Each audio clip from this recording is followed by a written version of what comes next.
Saan aninamnama ti maysa nga ama ni Tatay Cirelo iti Barangay 20 San Pablo iti Iliti San Nicolas, amapukaw kadakwada ti 30 ti tawen na abalasang na ni Lovely Joy Pagadwan babaen iti maysa a krimen. Ti sospek ti 28 ti tawen na nga ex-partner ti biktima ken residente ti Barangay 18 San Pedro iti metlaing nasa unga ili. Dinanon ti sospek ti biktima iti pagtrabahuan na grocery store iti Barangay San Pedro ket ditoy abi nagkubagkong na daytoy iti sumagmamano a daras. Naitaray ti biktima iti balay pagagasan ngem naideklaran a dead on arrival. Di dumano nak jayon. Sapay ka di ko na. Natalnamot taot sa jaser. Ngayon hindi ko na dapo polis siya. Kat ni Lovely binagkubag kong da ko nakadamot kun siya.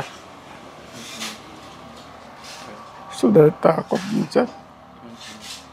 At saan tako na. Tanong anong dardaran. So sa pulag sir.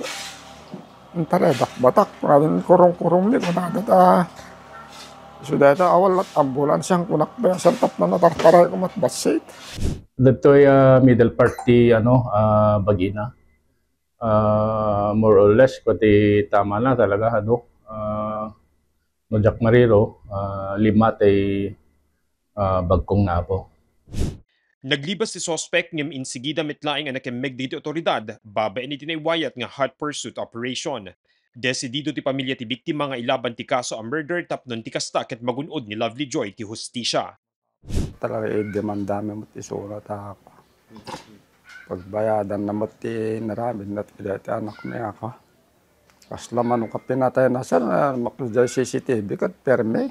Nakadata nga makinsakan na rati taytayada na sir, dakkel bagina, data balasan ko. Batit, so unang kaluksan ni sir, data. Kuna ti ama ti biktima nga awan met tinayis istorya ti anak na. Nupay kasta na amwandaan na dakamat na kadagiti na singed a pagayam na nga ipangpangta ti sospek iti biyag na. Patsyen ti pulisya a pilipiliten ti sospek nga agsinubyanan da iti biktima. Kaya't dito'y suspect ti makisinublianan siya dito yung biktima. Gamin ket may sabulandan nga nagsina.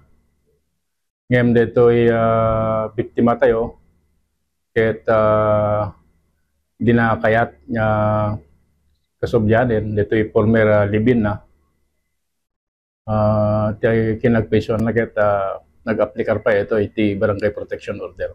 Kabayatan na nadakamat ti ama ti biktima an adlawandan iti saan na nasayaat a panangtrato ti sospek iti anak na kang runaan na no nakainom daytoy iti arak ngem saan daan ni namnama akaya ng obraen tinakam-ame sa krimen.